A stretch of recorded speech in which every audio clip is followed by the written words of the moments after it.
According to the UN, 90% of Ukrainian war prisoners were tortured in Russia. Russian occupiers torture civilians in the temporarily occupied territories of Ukraine.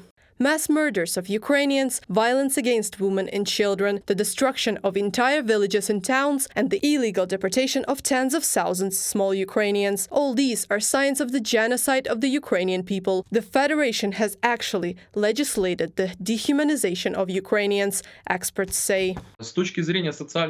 From a socio-political point of view, genocide is obvious, as we constantly hear from the media and from the behavior of soldiers, their motivation for action. And this genocidal motivation from a socio-political point of view, it is obvious. At the same time, one of the main evidences is the mass and systematic nature with a clearly defined paternal pattern of destruction of a national group. According to the study by the Center of Strategic Communications and Information Security, mass destruction policy is in the Federation at the legislative level.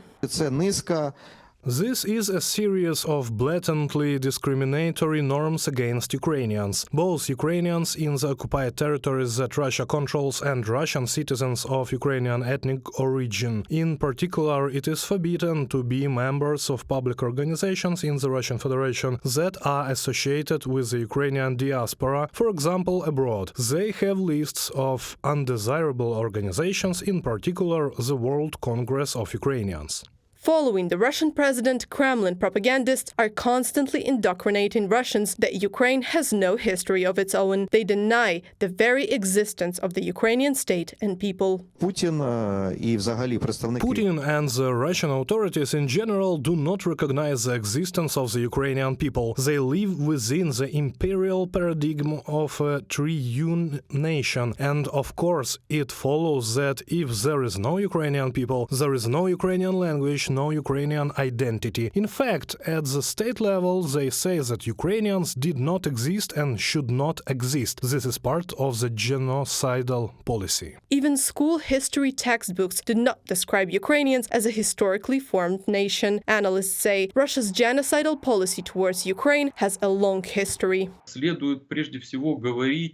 Let's talk about the imperial policy of Russia. As an empire, it was built on the fact that it eroded the national identity of the nations that were part of it. And the notion of Russian is a certain collective category. It was also in the Soviet Union. Mass resettlement of Crimean Tatars, Chechens, famine against Ukrainians. It is all a mosaic of those actions to erase the national identity.